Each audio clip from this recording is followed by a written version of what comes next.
Bonjour à toutes et à tous, bienvenue dans le podcast La Sueur, salut Big Rusty. On va parler de Jean Silva. Oui, ce monsieur est en train d'impressionner tout le monde, véritable crève-cœur il y a 2 semaines de ça, puisqu'il s'était imposé par TKO face à notre chouchou Charles Jourdain. Mais depuis, voilà, le chagrin est passé et on est bien obligé de reconnaître la grandeur de Jean Silva qui surfe sur une série Rust. Non pas de 1, pas de 2, pas de 3, pas 11 victoires consécutives pour Jean Silva qui est classé 56e mondial chez les... Ça dépend des classements parce qu'on va avoir le classement Featherweight de Tapology où il est 56e. Tu regardes du côté de Fight Matrix, je crois qu'il est... Je suis en train de regarder un petit peu mes notes. Ah non, il est 56e Featherweight sur Fight Matrix et 41e Lightweight grâce à sa victoire face à Drew Dober. 14 jours d'écart entre ces deux victoires, celle contre Charles Jourdain qui était en catchweight puisqu'il avait manqué la pesée. Puis là, chez les Lightweight contre Drew Dober, bon, ce monsieur est en train de salement impressionner au point que Russ m'est apostrophé véritablement durant mon week-end, alors que vous savez qu'en dehors des podcasts, on ne se parle pas. Il s'est permis quand même... On ne s'apprécie pas. On ne s'apprécie pas non plus. Car il nous a impressionné, ce monsieur. Ouais.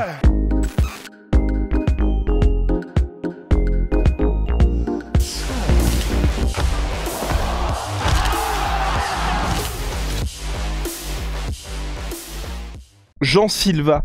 Est-ce que... Alors là, on est pile poil dans ce moment-là, et c'est pour ça que là, tu vas réussir à nous aiguiller, tu vas réussir à m'aiguiller, où moi, je suis un peu perdu, parce que il y a tellement de gars qui ont l'air tellement forts jusqu'à ce qu'ils atteignent les sommets, et là, j'ai l'impression qu'on est exactement à ce moment-là pour Jean Silva. C'est énormément de promesses, un gars qu'on promettait pas forcément un énorme avenir dans...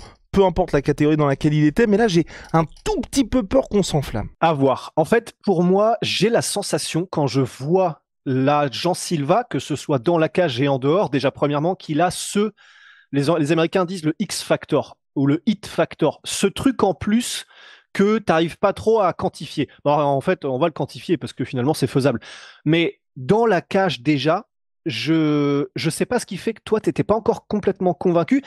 Parce que pour moi, j'ai vraiment la même sensation en regardant combattre Jean Silva, en regardant son aisance dans la cage, en regardant à quel point il donne la sensation de n'être jamais en danger qui que ce soit qu'il affronte. Ça peut être une sensation un peu erronée, mais dans son aisance et dans sa manière d'avancer et de cadrer, de chasser ses adversaires sans se soucier, ou en tout cas c'est l'impression qu'il donne avec son langage corporel, sans se soucier une seconde de ce que ses adversaires vont pouvoir faire, uniquement concentré sur ce que lui va leur envoyer, parce qu'il sait que quand il les touche, c'est pas pareil que quand eux les touchent lui.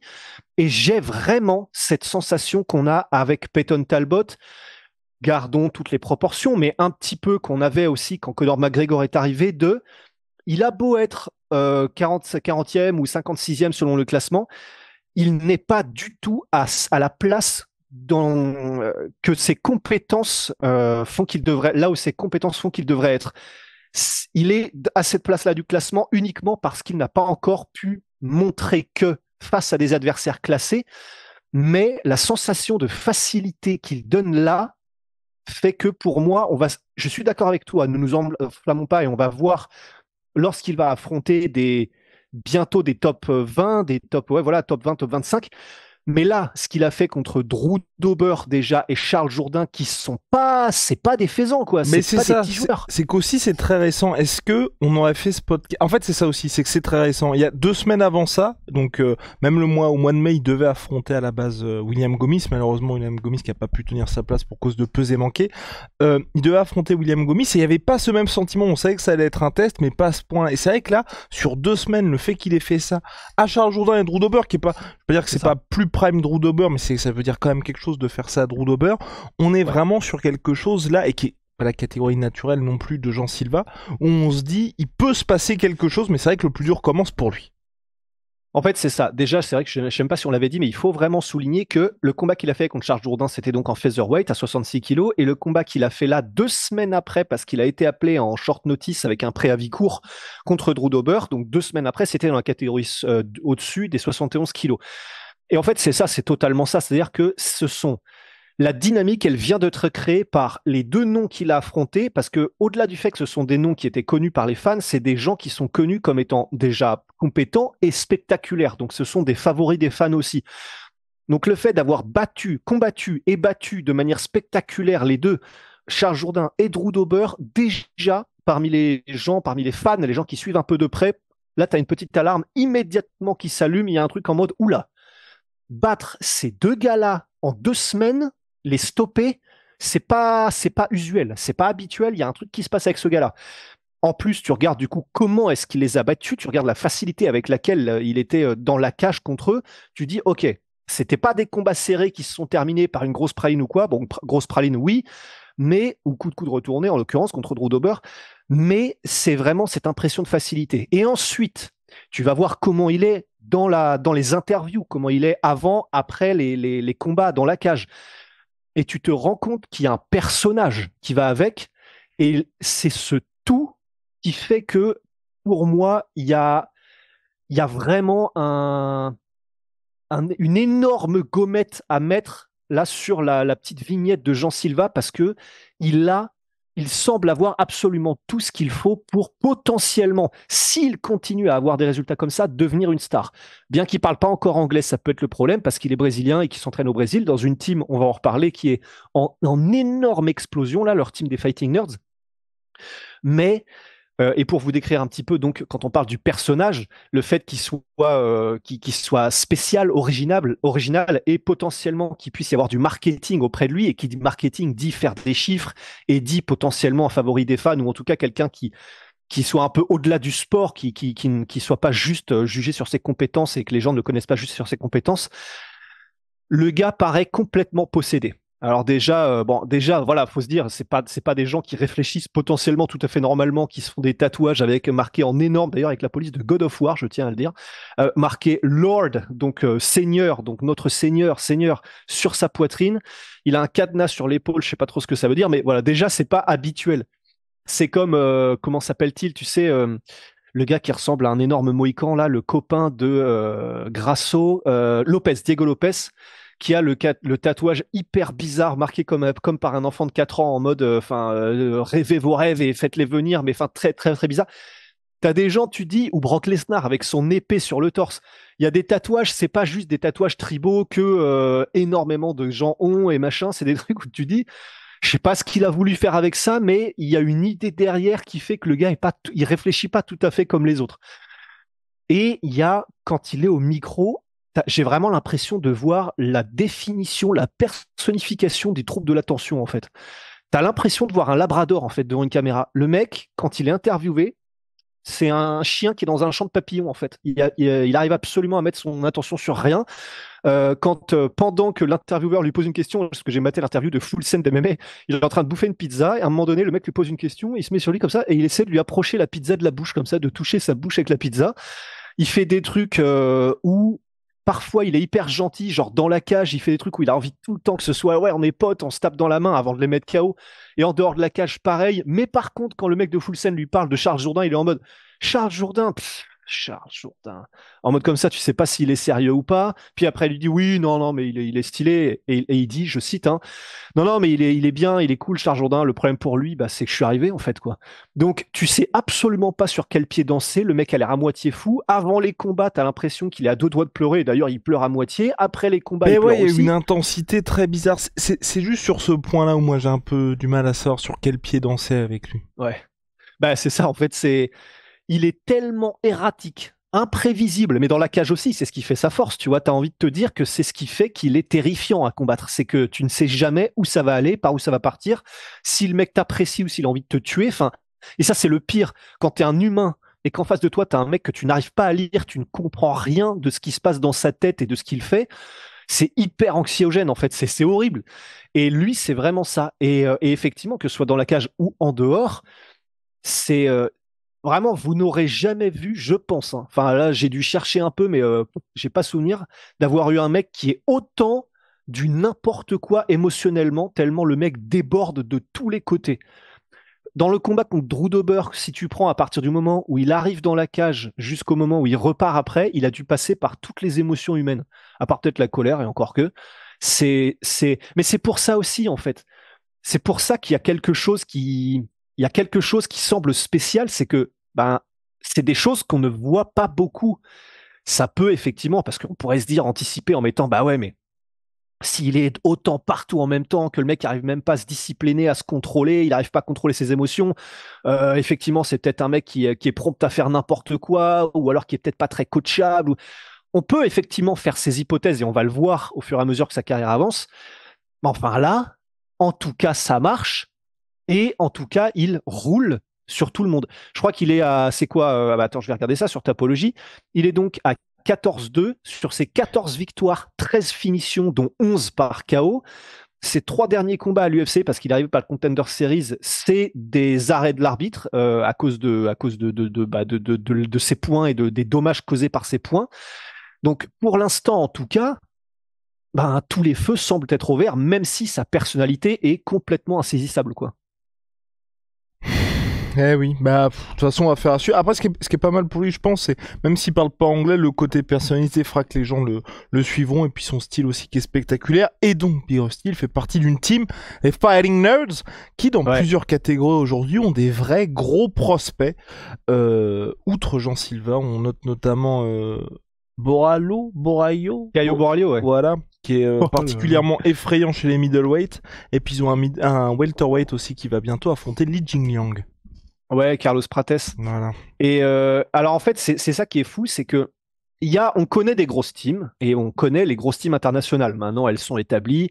Bah, j'allais dire Jackson Wink, mais en fait, eux, ils sont plutôt sur la pente descendante. On va dire American Top Team, aka le Tristar, c'est une valeur sûre. T'as, bah, je sais pas, t'as des teams, même des teams en Europe. Masters. MMA, ouais, voilà, MMA Masters. Non, MMA Masters, c'est des fraudes. Ah oui, c'est vrai, purée, c'est oui, la team de Colby Covington. Oui, mais voilà, tu as des grosses teams ou alors comment ça s'appelle les teams t'as des teams dans le Colorado aussi, une team c'est peut-être Elevation, mais je sais plus, ça fait peut-être longtemps. Ouais, enfin, ça fait un peu longtemps, mais ça existe ouais, toujours, ça existe toujours. Ouais, mais voilà, en tout cas, tu as des grosses teams, c'est établi que tu sais que quand tu vas là-bas, il y a de la qualité dans l'enseignement, il y a du sparring, voilà, tu sais. Et ben, il faut toujours des teams qui émergent aussi. Et là, il semble que la team en question, là, qui est basée à Sao Paulo au Brésil, qui s'appelle Fighting Nerds, en plus c'est bien parce que s'il l'avait dit en brésilien, enfin en portugais, ça s'exportait moins facilement. Je ne sais même pas comment on dit ça, mais enfin bref. Donc déjà, ils appellent ça Fighting Nerds. Allez voir leur Insta, ils sont très très forts sur le visuel, sur l'imagerie, sur le marketing, sur se vendre. Ils sont très très forts. Leur gym est belle en plus. Et surtout, parce que c'est ça qui importe, les deux head coach là, ils sont en train de créer un truc, c'est une dinguerie. Rien que dans leur équipe là de Fighting Nerds, j'ai été faire le décompte tout à l'heure, 6 combattants, enfin 5 combattants et une combattante à l'UFC et un autre qui arrive au Contender Series. Quel que soit votre team, c'est énorme. C'est énorme d'avoir ça dans sa team. Et surtout, parce qu'on pourrait se dire, bah oui, mais tu peux avoir des gens à l'UFC, mais ils sont démontés. C'est pas le cas non plus. Et c'est ça ils font des performances. Bah là, on parlait de Jean Silva. Tu parlais donc Jean Silva qui est donc à 11 victoires d'affilée, 3 à l'UFC, 1 au Contender Series. Vous avez donc celui qui va affronter Li Jingliang, Carlos Prates. Carlos Prates, en plus, c'est vraiment cool parce qu'il a commencé sa carrière, il faisait littéralement victoire-défaite, victoire-défaite, victoire-défaite. C'est pas évident à dire vite. Et là, alors je ne sais pas si c'est depuis qu'il est chez eux à Fighting Nerds, mais enfin bon, je pense qu'il doit y avoir quand même une relation de cause à effet. Il est sur 1, 2, 3, 4, 5, 6, 7, 8, 9 victoires d'affilée lui aussi, dont 2 à l'UFC par arrêt de l'arbitre et 1 au Contender Series par arrêt de l'arbitre. C'est pour ça qu'il lui met Li Jingliang qui commence à être quelqu'un de connu. Donc vous avez ce gars-là, Carlos Prates. Vous avez une meuf qui s'appelle Bruna Brasil.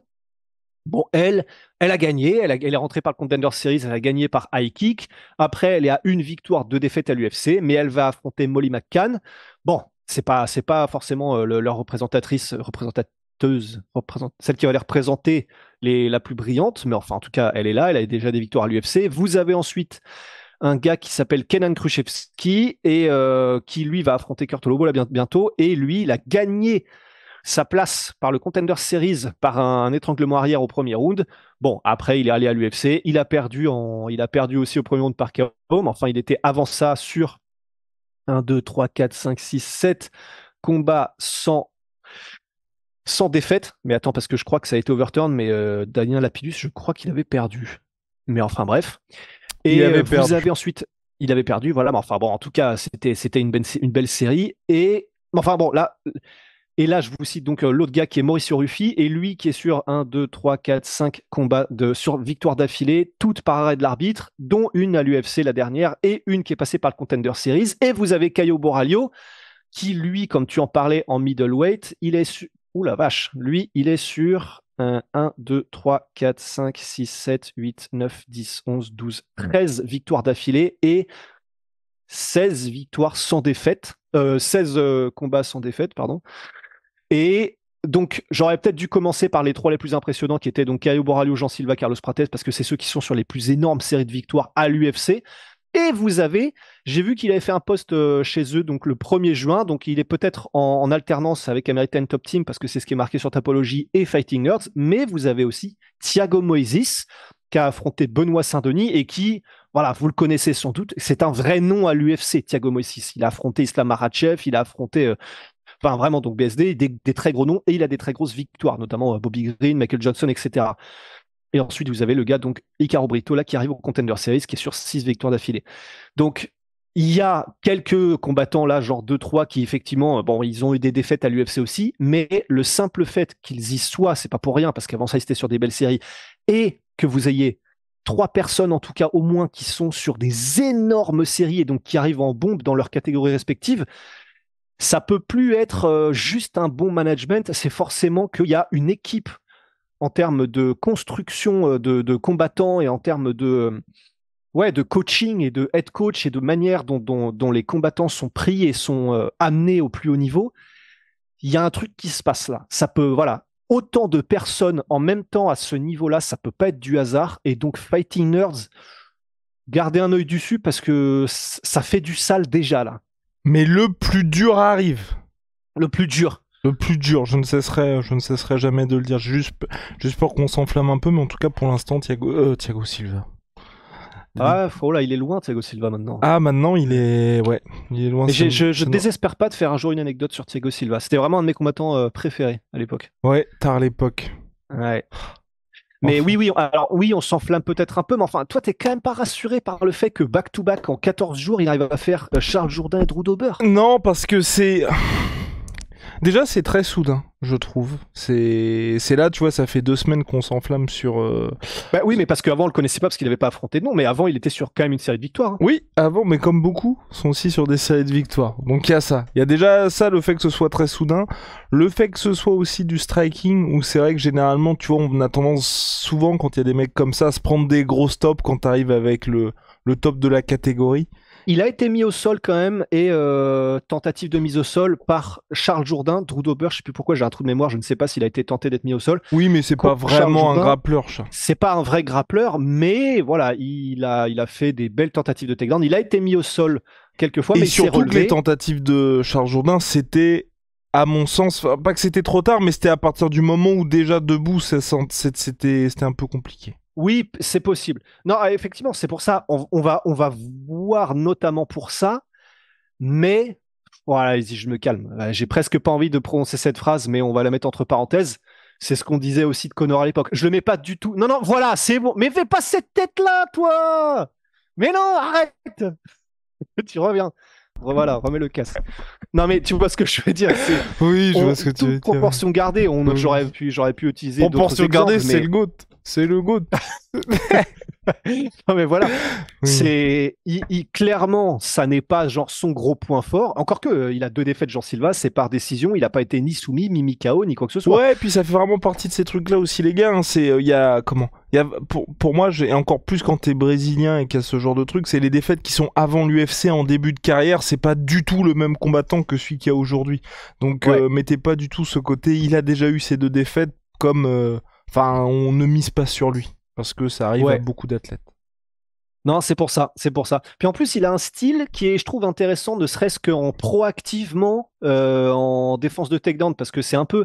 Ah, faut que j'arrête, mais le problème, c'est que c'est un peu le même genre de bail, en fait, que j'allais dire par rapport à Conor, mais c'est qu'en fait, c'est un peu un style où il avance sur toi et il te cadre, et pourtant, c'est un contreur. Mais finalement, c'est un peu la meilleure manière... Enfin, il y a plein de meilleures manières de faire, mais c'est une très bonne manière de faire, puisque donc, le fait que tu pressurises ton adversaire, que tu le mettes sous pression et que tu le cadres, et donc que tu essaies de le mettre petit à petit dos à la cage parce que, un, ça lui coupe une retraite, donc toi, c'est plus facile pour l'attaquer, et deux, ça le pousse à stresser plus et à avoir plus de bails en mode takedown de panique. Il faut absolument que je libère cette pression. Et c'est aussi comme ça qu'il arrive, d'ailleurs, notamment face à Charles Jourdain, à préventivement réussir à mettre les bras et frame les tentatives de takedown, etc. Donc en plus, il a un style, tu vois, qui peut bien être à propos en termes de défense de takedown, ou en tout cas, voilà, un peu à la Adesanya, tu vois. C'est pas un génie du grappling, mais son style un peu mobile, un peu, enfin voilà, tu vois, distance, etc., fait que finalement, il défend bien, quoi. Oui, donc voilà, une sorte de mix entre Conor, Adesanya, uppercut à la Tyson Fury. Bref, vous avez vu Jean Silva, quoi. Les Ouais, mais gens on va voir. en On va devenir. voir. Affaire à suivre. Là, Mais tu vois, il y a des gars, Ah. par exemple, on en avait fait les previews, par exemple, comment il s'appelle, l'énorme poids lourd cubain cubain, ouais. Robelis, l'Espagne. Robelis d'Espagne. Très vite. Lui, on avait fait Très on avait fait des podcasts dessus parce que c'était le buzz et puis parce que ça nous faisait un podcast un peu marrant. On n'y a jamais cru, tu vois. Enfin, même dans les podcasts où on en faisait où on en Toi là, la patrouille là. On y croyait, Voilà. on y a cru jusqu'à son premier combat UFC. Oui, Voilà. ah, oui, mais même dans les podcasts qu'on faisait avant, quand Oui, il avait on laissé prenait Yann- des grosses pincettes. Oui, oui. Ouais, on prenait des pincettes, Oui. c'était des pinces Monseigneur, hein. Oui, non, Donc c'est vrai. pour ça. C'est vrai. Il y a des gens, quand tu vois, ce sont des prospects, ils arrivent, etc., tu te dis, ouais, bon, là, vraiment, attendons, parce que les compétences, on ne les a pas encore. Bah c'est ça. Et puis très rapidement à l'UFC ils se font exposer. Je me souviens il y avait un mec qui avait commencé le MMA en 2013, un Camerounais qui s'appelait Francis Arrête. Ngannou, technique horrible. Et bah, vous avez bien vu hein, le gars éclaté. Il est même plus à l'UFC pour vous dire. Pour vous dire. Pour vous dire. T'imagines, en plus, il est possible de faire un peu cette analyse. T'imagines l'énorme fraude qui fait d'analyse comme ça. Dans Mais, 20 ans, tu vois. Dans 20 ouais. ans. Le mec qui était. L'UFC n'a même pas voulu le prolonger alors qu'il était champion, tellement il était nul, le gars. Et finalement, ils ont eu raison. Le mec, il a tenté de faire de la boxe anglaise, il s'est fait démolir. Alors après, il est tombé sur un Tyson Fury qui était complètement aux fraises parce qu'il était sous. Enfin, Oui. Enfin voilà, la mauvaise foi. D'ailleurs, peut ne pas est-ce que avoir de Tyson limite. Fury avait pas parié sur sa propre défaite hein Voilà. Hein Non, c'est pour ça, c'est pour ça. Mauvaise foi man peut être le super-héros du futur qui s'occupe du cas de Francis Ngannou. Mais enfin, en attendant, là, on voit quand même les compétences. C'est-à-dire que, purée, bon, bah, tant pis, il y a peut-être plus grand monde là, à cette heure-là du podcast, mais enfin, sa capacité à contrer, par exemple, ça, c'est pas du n'importe quoi, hein. C'est les contres qu'il met, vous regardez, genre aux 2 tiers du premier round contre Charles Jourdain, son check hook, son contre du gauche, son contre du crochet gauche, il y a un timing là, il y a une précision, il y a un timing, il y a une distance. C'est incroyable. Et c'est pas tout le monde qui a ce coup d'œil, cette précision, cette manière de faire et cette capacité à contrer. Dans ses attaques même, il est vraiment impressionnant. Dans son calme, son choix de coups, il est impressionnant aussi. Comme on l'a dit, il a été mis au sol contre Charles Jourdain, mais il s'est relevé et sinon, il a une bonne capacité de préventive contre les takedowns, donc il n'est pas complètement aux fraises non plus. Les compétences sont là. Il faudra juste voir jusqu'où est-ce qu'elles sont applicables face au plus haut niveau. Mais c'est pour ça que je suis relativement confiant qu'on tient quand même quelqu'un, potentiel champion, on va voir, mais en tout cas, on tient quelqu'un, c'est parce que les compétences sont là et que ça peut plus être du hasard, tu vois. Affaire à suivre. Ciao, mon sweet pea. Je suis tellement 30% minimum sur tout My Sweet Pea avec le code La Sueur. En plus en ce moment il y a des promos, vous pouvez cumuler tout ça avec le code La Sueur. Et puis au Limonier Révolution dans les boissons énergisantes, thé glacé, boissons de réhydratation et boissons énergisantes. Une multitude de saveurs, la dernière petit banger avec un énorme confiseur allemand, on vous la recommande chaudement. Code La Sueur 5 pour votre première commande, moins 5€. Si vous avez déjà commandé chez eux, code La Sueur 10, moins 10%. Cher.